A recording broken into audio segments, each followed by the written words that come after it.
John B. Parker here. This is going to be a tutorial on how to set up a 100% self-sustaining power gen using nothing but thermal expansion and probably a few of the thermal add-on mods. This is probably a video that's already been done, but I just figured that I'd like to show it off my version. It might be the same, it might be different, but hey, what's the harm anyway? Let's get into it here. So, as you can see, we have a lot of spruce trees and we have a lot of machines.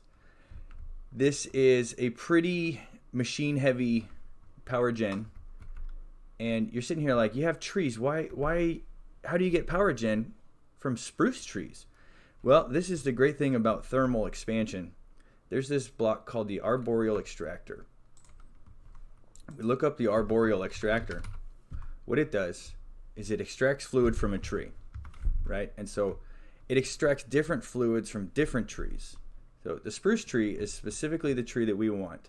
What it's going to extract, what the arboreal extractor is going to extract from a spruce tree is resin.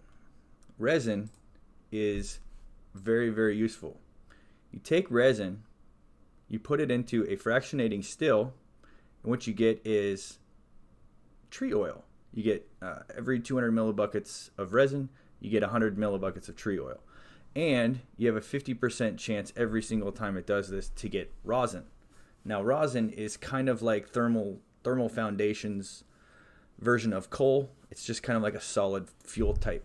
That is not as important in this type of power gen as the tree oil is. So what we do is we take the tree oil, and the tree oil can go into a compression dynamo, because a compression dynamo requires fluid fuel and coolant. So basically you get power from a compression dynamo just by feeding it tree oil. Now, that is a pretty simple way of getting the power gen, but as you can sort of see here, we have a little different setup. So we have our arboreal extractors. They're all piped underneath the ground here with these fluid ducts, and they all interconnect with each other, and they all lead to this one point right here. I just have it going to a portable tank as like a buffer, and as you can see, we have 78,000 and climbing. So the fact that we know that this is 100% self-sustaining is the fact that the resin continues to climb. It doesn't go down, so it'll never run out. So what we do here is we come out of the tank into the fractionating still right here, and we make the tree oil, and then every now and again you get the rosin.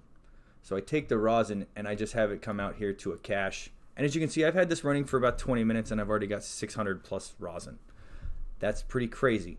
This thing runs really fast. I mean, I have it upgraded to the maximum just for the speed here. I have all of these, everything here I have basically upgraded to the max just to kind of show how this works. You don't have to have everything upgraded to the max. You don't have to have the max pipes. You know, these are the maximum level fluid ducts. This is the maximum level item duct. You don't have to have those for this to work. It helps. It definitely helps. So anyway, the fractionating still here is making the tree oil, and we have the tree oil running into the compression dynamo. But there's a little hitch with the compression dynamo that we did to kind of boost the power a little bit. We turn that into a boiler. So this augment here is a boiler conversion. It basically converts an applicable dynamo into a steam boiler. So what we do is we feed it tree oil and we feed it water. This machine down here is the aqueous accumulator. A very, very difficult word to say. But what it does is it just pulls water from surroundings. So we have it set in a pool of water, and it automatically pumps water into the compression dynamo. And then because we fed it tree oil and we changed it to a boiler, it produces steam. So because we have these auxiliary transmission coils on here, what we're going to do is it boosts it all the way up to 600 millibuckets per tick of steam. And what we have sitting right on top of it is a steam dynamo that we have configured into a turbine. So basically that just turns a steam dynamo into a dynamo that doesn't require anything other than steam. So it says steam must be provided from an external source. So we no longer need a solid fuel for a steam dynamo, because normally for the steam dynamos to work, you need to have coal or even, you know, the rosin that we have right here, you know. So the rosin will normally work in here. And just to prove to you guys how this doesn't work, we'll take a stack of these. They cannot go in here. So the steam dynamo no longer requires. I know it doesn't show that it's the animation's not going here, but you can see the red going that way on the coil. So you know it's actually working. And you can see up there it says power output. And because we put these on here, it's these auxiliary transmission coils. It just increases the power gen. What we have now is 840 RF a tick. That is pretty crazy. I think normally the maximum you can have with a steam dynamo might be 600 or something like that. It's nowhere near 840, and all we have to do is feed it steam.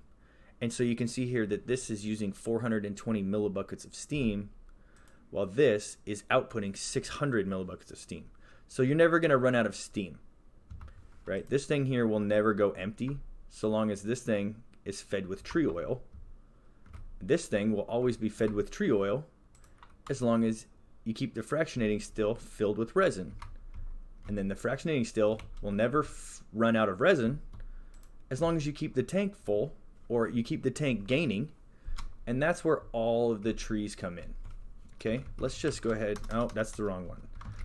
Keep this light enough for you guys. This is probably most definitely overkill.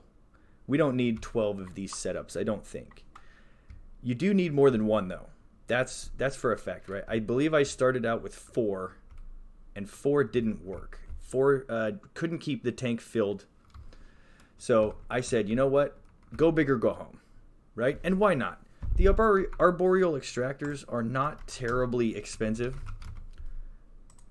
If you get to the point where you can actually start making any of this stuff, you should have a good amount of this stuff. It's literally iron gears, redstone, you know, device frames, which is glass, copper, tin, and then wood. So it's really iron, copper, glass, tin, and redstone. You should be able to make a whole bunch of these. It shouldn't be that big of a deal. Honestly, for me, unless you get some kind of crazy spawn, the hardest part is going out adventuring and trying to find the spruce trees. Growing these is a cakewalk, but going out and trying to find spruce saplings, that can be an adventure. That could be a pain in the butt. So, as you can see here, I just upgraded an energy cell to resonant, and I started this, like I said, about 25 minutes ago, and we've already got 35 million RF. And the great part about the self-sustaining feature, the last part that makes this 100% self-sustaining, is that we basically have the power coming out here into an energy cell, and then we have it looped back around into the fractionating still, powering itself. The fractionating still is only going to use 300 at its full max capacity, with all max augments, increases maximum power usage. This is going to go as fast as it can. It's going to use the most power it can. It can't use any more power than this, and it's only going to use 300. Well, guys, you know, we're generating 840 for free. So we have a 540 RF a tick profit. It's astounding. And the even cooler thing is that you can expand this, right? So I have a whole bunch of trees here. If you don't care what your landscape looks like, I have 12 here. You can put 24. You can put 36 setups. And what you can do is you can get it all feeding up into this. And you can have this fluid duct here come out to it. Oh, wait. I forgot we were in creative mode. You can have it come out to here. And you can set up another one of these setups going. And another one of these setups going. That way, you're basically getting 540 for this one. But then each individual one after that, you would be getting an extra 840. Or you can basically just set up this entire setup again, you know, basically world copy from here all the way to that corner, and then set it over here, you know, and then you'll have another 540 RF a tick. I mean, it's not crazy, right? You're not going to be getting draconic evolution numbers here. You're not going to be getting the crazy extreme reactors numbers. You're not going to be getting 20, 30, 40,000 RF a tick unless you have a whole bunch of these. This is just the most basic self-sustaining setup that you can have. And if you're playing in a mod pack and it's got thermal expansion and it's got thermal foundation, which a good majority of packs do, then this is like the best early, I would say early to mid game power gen you can have, because honestly, you don't need these fancy things. All of this can be gotten probably in the first 4 hours playing a mod pack. And because every time I play a mod pack that has thermal, any thermal stuff on it, this is basically what I go with. You can set up the steam dynamos and then feed it coal, but then you have to go mining and all of that stuff. I don't have to touch this anymore, guys. This is just going to sit here and it'll fill this up. 37 million already. It'll fill it up until it can't fill it up anymore. And then you just basically, let's grab another one of these. You can just run, you want your other machines to come off of here. You got 540 RF a tick to play with. And honestly, that's a lot if all you're doing is thermal, because I do believe 300 RF a tick, this is kind of a crazy number to have. A lot of machines, the redstone furnace, the pulverizer, if you have those fully maxed out, they run like 240, stuff like that. So this is just a fun and easy way to get free power gen. I like to call it free power gen, 100% self-sustaining, doesn't need any maintenance unless a creeper comes by and ruins your day. So that's pretty much all I got here, guys. I really hope you enjoyed the video, and I know it's a different kind of video. This is like a tutorial video, and so thank you very, very much for watching, and have a good day. With